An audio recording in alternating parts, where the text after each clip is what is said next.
শিরোনাম বুড়ো বয়সে ভীমরতি। কমেডি গল্প।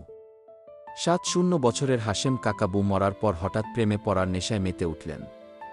মোবাইলে টিকটক অ্যাপ ডাউনলোড করে ভিডিও বানান। বুড়ো হলেও মন তো এখনও তরুণ। একদিন বাজারে এক তরুণীকে বললেন, তোমার হাসি আমার ব্লাড প্রেসার কমায়। মেয়েটি হেসে বলল, তাহলে ডাক্তার দেখান, প্রেম না। কাকা বললেন, প্রেমই তো আমার চিকিৎসা। ফেসবুকে স্ট্যাটাস, একাকিত্বে জর্জরিত, প্রেমে আগ্রহী। হাঁটার লাঠি শেয়ার করতে চাই। পাড়ার সবাই এখন ডাকে ভালোবাসার হাশেম কাকা।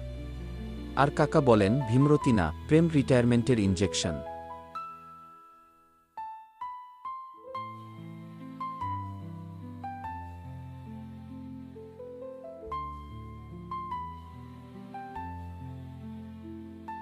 দাদা, তোর এই টিকটক ছাইরা বই খুল। নাতি, দাদা আপনি তো তাস খেলতেন, আমি ভিডিও বানাই। দাদা, আমাগো কালে তাস খেলতাম লুকায় লুকায়। নাতি, আমাগো কালে ভিডিও ভাইরাল করি দুনিয়ায় দেখায়। দাদা, তুই সারাক্ষণ মোবাইলে কি দেখিস রে? নাতি, দাদা ভিডিও দেখি। আপনি তো ছোটবেলায় চিঠি লিখতেন। দাদা, আমরা চিঠিতে প্রেম করতাম, তুই তো কল দিয়া ব্রেকআপ করিস। নাতি, হ্যাঁ দাদা, এখন প্রেমও হেডে, ব্রেকআপও হেডে।